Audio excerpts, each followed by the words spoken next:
कोणताही यूट्यूबर ज्यावेळी video post केल्यानंतर यूट्यूब स्टुडिओ जर सारखा ओपन करून बघत असेल की व्ह्यूज आलेत की नाहीत, इम्प्रेशन्स आलेत की नाहीत, वॉच टाईम आलेला आहे की नाही, तर त्या यूट्यूबरचं अकाउंट जे आहे किंवा त्याचे व्ह्यूज जे आहेत तर ते ड्रॉप होतं का आणि त्याच्या अकाउंटला जो आहे तो प्रॉब्लेम येतो का. म्हणजे थोडक्यात जर तुम्ही यूट्यूब स्टुडिओ कंटिन्युअसली ओपन करत असाल सारखं दिवसातून तर तुमच्या अकाउंटला प्रॉब्लेम येतो का.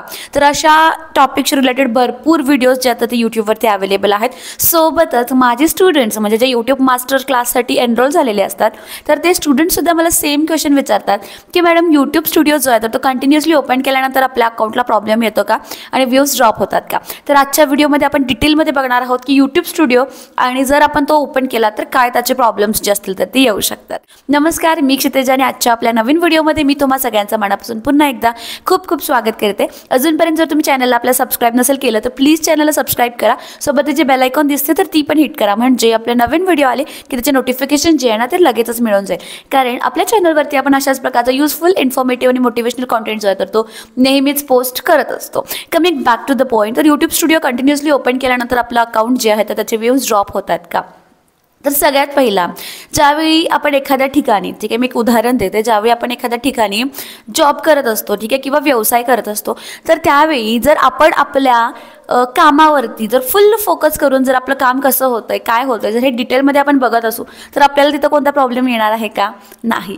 तर त्याच प्रकारे जर तुम्ही यूट्यूबवरती काम करताय, कारण यूट्यूब भरपूर लोकांनी सध्या ॲज अ करिअर म्हणून काय केलेलं आहे, चूज केलेलं आहे. जर तुम्ही यूट्यूबवरती काम करताय आणि तुम्ही कंटिन्युअसली तुमचं यूट्यूब स्टुडिओ ओपन करताय, चेक करताय, तर ती चांगलीच गोष्ट आहे, ठीक आहे. म्हणजे ज्यावेळी तुम्ही यूट्यूब स्टुडिओ ओपन करताय तर तुम्हाला काय काय दिसतं त्याच्यामध्ये, एकतर तुमचा डॅशबोर्ड दिसतो, त्यानंतर तुम्हाला तुमचे वॉच टाईम, ठीक आहे, त्यानंतर तुमचे व्ह्यूज किती आलेले आहेत तर या सगळ्या गोष्टी दिसतात. किंवा एखादा जर व्हिडिओ तुम्ही ओपन केलात तर त्या व्हिडिओला तुम्हाला व्ह्यूज किती आलेले आहेत, इम्प्रेशन्स किती आलेले आहेत, ठीक आहे. इम्प्रेशन्स पण खूप महत्त्वाचे आहेत. इम्प्रेशन्स म्हणजे तुमचा रीच, ठीक आहे, म्हणजे तुमची व्हिडिओ तुमच्या चॅनलला तुम्ही जे डिस्क्रिप्शन्स दिलेले आहेत, जे हॅशटॅग्स तुम्ही वापरलेले आहेत, जे टॅग्स तुम्ही वापरलेले आहेत, तर त्याच्या आधारे तुमची जी व्हिडिओ आहे तर ती यूट्यूबने किती लोकांपर्यंत पोहोचवलेली आहे त्याला आपण बोलतो इम्प्रेशन, ठीक आहे. तर हे जे इम्प्रेशन्स आहेत ना तर हे जास्तीत जास्त आले पाहिजेत आणि याच इम्प्रेशनसाठी आपल्याला यूट्यूबचे डिस्क्रिप्शन्स असतील, टॅग्स असतील किंवा आपले टायटल असतील तर हे SEO फ्रेंडलीच केले पाहिजेत.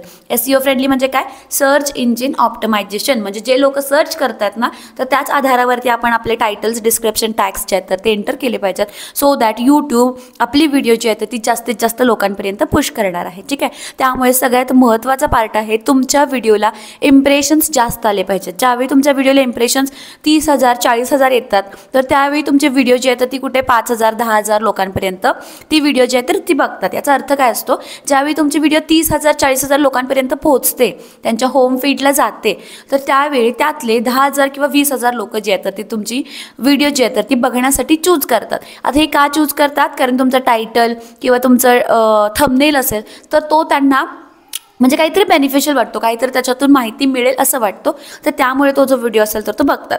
त्यामुळे ह्या इम्प्रेशन्सवरती तुम्हाला काम करणं खूप जास्त महत्त्वाचं आहे, स्पेशली जर तुम्ही न्यू क्रिएटर असाल तर, ठीक आहे.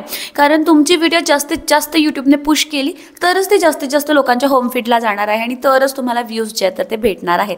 त्यामुळे जर तुम्ही यूट्यूब स्टुडिओ कंटिन्युअसली ओपन केलात, कंटिन्युअसली जर बघताय तर तुम्हाला कोणताही प्रॉब्लेम येणार नाही. यूट्यूब स्टुडिओमुळे काय होतं, एकतर आपण आपला पूर्ण यूट्यूबचा जो करिअर आहे ना तर तो मॉनिटर करू शकतो किंवा उद्या कोणते व्हिडिओ आपल्याला अपलोड करायचे. फॉर एक्झाम्पल, तुम्हाला यूट्यूब स्टुडिओमध्ये ॲनालिटिक्सच्या पार्टमध्ये खाली ट्रेंड्स म्हणून एक ऑप्शन मिळतो, मी त्याचा स्क्रीनशॉट इथं अटॅच करेन. ॲनालिटिक्समध्ये ट्रेंड्स म्हणून एक ऑप्शन मिळतो, तर त्या ट्रेंड्समध्ये तुम्हाला तुमचे जे सबस्क्रायबर्स आहेत, तुमचे जो ऑडियन्स आहे तर त्यांना कशा प्रकारचे व्हिडिओज हवे आहेत तर ते सगळे कीवर्ड्स असतील ना तर ते तुम्हाला तुमच्या ट्रेंड्समध्ये बघायला मिळतात. आणि त्यामध्ये सुद्धा अजून एक महत्त्वाची गोष्ट म्हणजे तुमचा ऑडियन्स जो आहे ना तर ती कुठली व्हिडिओज हाय इंटरेस्टनी बघतोय किंवा व्हेरी हाय इंटरेस्टनी बघतोय किंवा मीडियम इंटरेस्टनी बघतोय किंवा लो इंटरेस्टनी बघतोय, तर हे सुद्धा तुम्हाला समजतंय. म्हणजेच तुम्ही त्याच्या आधारावरती तुमचे नेक्स्ट व्हिडिओज जे असतील तर ते प्लॅन करू शकता, ठीक आहे. म्हणजेच तुमच्या ॲनालिटिक्समध्ये जे लोक तुमचे व्हिडिओज बघतात ना, तुमचे ऑडियन्स जे आहेत तर त्यांना पुढे अजून कोणते व्हिडिओज हवे आहेत तर तो सगळा पार्ट जो आहे तर तो तुम्हाला सगळा पार्ट ट्रेंड्समध्ये दिसतो. सोबतच सिमिलर व्हिडिओज पण दिसतात, सो दॅट तुम्हाला एक आयडिया येते. फॉर एक्झाम्पल, आता माझं यूट्यूब चॅनल आहे, ठीक आहे, तर मी यूट्यूबशी रिलेटेड कॉन्टेंट बनवते, ठीक आहे. म्हणजे यूट्यूब अकाउंट कसं ग्रो करायचं, यूट्यूब स्टुडिओ कसा वापरायचा, डिस्क्रिप्शन टायटल हे कसं ॲड करायचं, तर ह्याच्याशी रिलेटेड मी व्हिडिओज बनवते. तर ज्यावेळी मी माझ्या ॲनालिटिक्समध्ये जाईन आणि ज्यावेळी मी माझा ट्रेंड्सचा ऑप्शन बघेन, तर नेक्स्ट अजून कोणते टॉपिक्स माझ्या ऑडियन्सला लागतील, तर ते सगळे टॉपिक्स मला माझ्या ट्रेंड्समध्ये जे येतात ते दिसतात. आणि त्यातले सुद्धा टॉपिक्स कोणते हाय इंटरेस्टला आहेत, कोणते लो इंटरेस्टला आहेत, तर ते मला दिसतात. सो दॅट मला मदत होते की माझा नेक्स्ट व्हिडिओ जो होतो तो कोणत्या टॉपिकमध्ये मला बनवता येणार आहे. सोबतच ज्यावेळी तुम्ही यूट्यूब स्टुडिओ ओपन करताय, तर त्यावेळी तुम्हाला भरपूर वेगवेगळे ॲनालिटिक्स, जसं की डेमोग्राफिक्स, म्हणजे तुमचे व्हिडिओ कोणत्या कोणत्या एरियामध्ये बघितले जाते. फॉर एक्झाम्पल मराठी ऑडियन्स जास्त आहे, हिंदी ऑडियन्स जास्त आहे, हे तुमच्या लक्षात येतं. सोबतच जेंडर कोणता आहे, जसं की फिमेल्स आहेत किंवा मेल आहे, तर हे तुमच्या लक्षात येतं. सो दॅट तुम्ही त्या ऑडियन्सला टार्गेट करून तुमचे व्हिडिओज जे असतील तर ते बनवू शकता. फॉर एक्झाम्पल जर तुम्ही डेली व्लॉग्स बनवताय आणि डेली व्लॉग्समध्ये जर तुमचे जास्त करून सबस्क्रायबर्स किंवा व्ह्यूवर्स जे फिमेल्स असतील, तर मग तुम्ही त्यांना वेगवेगळे म्हणजे किचनचे रिलेटेड टिप्स असतील किंवा होम मेकिंगचे रिलेटेड काही टिप्स असतील, बेकिंगचे रिलेटेड, कुकिंगचे रिलेटेड, असे भरपूर टिप्स तुम्ही तुमच्या चॅनलवरती जे असतील तर ते पोस्ट करू शकताय. कारण तुमचा भरपूर ऑडियन्स जो आहे तो फिमेल आहे. मग त्यामध्ये तुम्ही वर्किंग मॉम्ससाठी वेगवेगळे म्हणजे फिमेलशी आधारित भरपूर व्हिडिओज तुम्ही बनवू शकता. जर तुम्ही क्रिएटर असाल आणि तुमचा भरपूर ऑडियन्स जर मेल असेल, तर मग तुम्हाला त्याच्याशी रिलेटेड जो कॉन्टेंट आहे तर तो प्लॅन करावा लागेल. सोबतच तुम्हाला ना तुमच्या चॅनलवरती तुमचे जे सबस्क्रायबर्स आहेत त्यांचा एज ग्रुप काय आहे तर ते पण समजते. म्हणजे आता माझे सबस्क्रायबर्स 20 to 35 किंवा 20 to 45 या एजमधले जास्त आहेत, की सिनियर सिटीजन्स जास्त आहेत, की स्टुडंट्स जास्त आहेत, किंवा वर्किंगमधले जे लोक असतील तर ते जास्त, तर ते मला समजतं. आणि मग त्याच्या अकॉर्डिंगली माझ्या चॅनलवरती जो कॉन्टेंट आहे ना तर तो मी प्रिपेअर करू शकते आणि तो मी डिलिव्हर करू शकते. सो दॅट मला एक बेटर होतं की ऑडियन्सला जे हवं आहे तर तोच कॉन्टेंट मी त्यांच्यासाठी बनवणार आहे आणि तोच कॉन्टेंट मी त्यांच्यासाठी डिलिव्हर करणार आहे. त्यामुळे जर तुम्ही सुद्धा या गैरसमजामध्ये असाल की यूट्यूब स्टुडिओ कंटिन्युअसली ओपन केल्यानंतर, सारखं ओपन केल्यानंतर जर तुमचे व्ह्यूज ड्रॉप होणार आहेत, तर हा गैरसमज पूर्णतः खोटा आहे. तसं काहीच नाही आहे. यूट्यूब स्टुडिओ तुम्हाला कंटिन्युअसली चेक करावंच लागतं. तुमचे ॲनालिटिक्स, तुमचे इम्प्रेशन्स तुम्हाला कंटिन्युअसली जे आहेत ते चेक करावेच लागतात, मॉनिटर करावेच लागतात तुमचे पुढचे व्हिडिओज जे असतील तर ते प्लॅन करण्यासाठी. तर एक अपडेट होती आपला यूट्यूबचा मास्टर क्लास. तुम्हाला ह्या जर गोष्टी डिटेलमध्ये शिकायच्या असतील तर आपला यूट्यूबचा मास्टर क्लास जो आहे तर तो 17 जुलैला चालू होणार आहे. अगदी सिम्पल मराठी लँग्वेजमध्ये आहे. अगदी चॅनल क्रिएट कसं करायचं, त्यानंतर व्हिडिओज एडिटिंगचा पार्ट आपण ॲड केलेला आहे, थंबनेल कसा बनवायचा, त्यानंतर तुमचं SEO कसं करायचं, म्हणजे टायटल, डिस्क्रिप्शन, थंबनेल या सगळ्या गोष्टी किंवा टॅग्स असतील तर त्या कशा करायच्या, तर या सगळ्या गोष्टी ज्या त्या डिटेलमध्ये तुम्हाला शिकवल्या जाणार आहेत. त्यामुळे जर तुम्हाला यूट्यूब मास्टर क्लास करायचा असेल तर दिलेल्या नंबरवरती सिम्पली तुम्ही व्हॉट्सअप करू शकताय किंवा कॉल करू शकताय.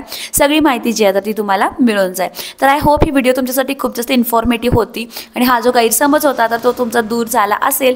त्यामुळे जर तुम्हाला व्हिडिओ आवडली असेल आणि असेच छान छान व्हिडिओज, इन्फॉर्मेटिव्ह व्हिडिओज तुम्हाला जर बघायचे असतील साध्या सोप्या मराठी भाषेमध्ये, तर चॅनलला सबस्क्राईब करायला विसरू नका. सोबतच जे बेल आयकॉन आहे तर ती पण हिट करा, म्हणजे नवीन व्हिडिओ आला की त्याची नोटिफिकेशन जी आहे तर ती लगेचच तुम्हाला मिळून जाईल. भरपूर तुमचे क्वेश्चन्स होते की मी माईक कोणता यूज करते, तर मी माईक यूज करते ग्रीनारोचा माईक यूज करते. याचं लिंक जी आहे तर ती मी डिस्क्रिप्शनमध्ये तुम्हाला टॅग करते, सो दॅट तुम्ही ती तिथून जाऊन परचेस करू शकता. So thank you so much. Bye.